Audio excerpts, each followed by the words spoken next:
जय छत्तीसगढ़ सब भाई हो। जय सतनाम।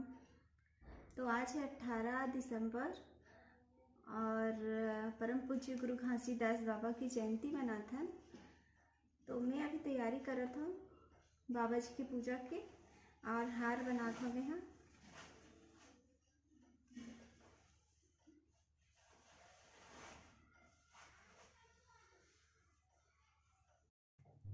तो अभी मिस्टर जी बना थे झंडा बना थे लगाए बर।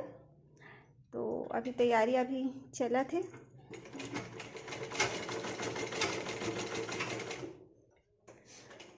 झंडा उंडा बना थे। अभी पूजा की सब तैयारी अभी चला थे। ब्लॉग में बने रहो आप।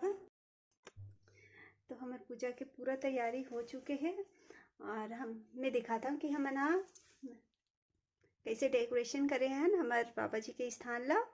तो देखो ये हम डेकोरेशन करे हैं मिस्टर जी और मैं करे हैं दोनों मिलके। कैसे लगा थे बताओ आप मन हा।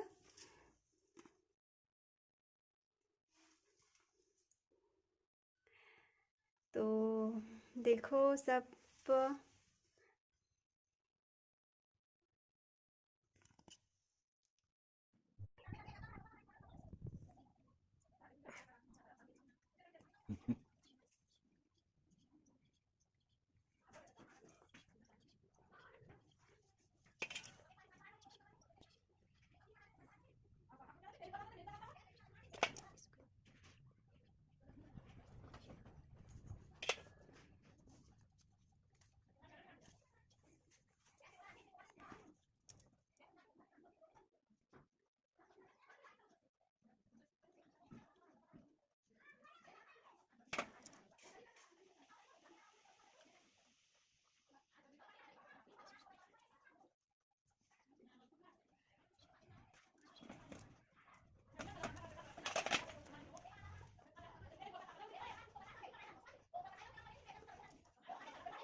समझ चलो छोटे छोटे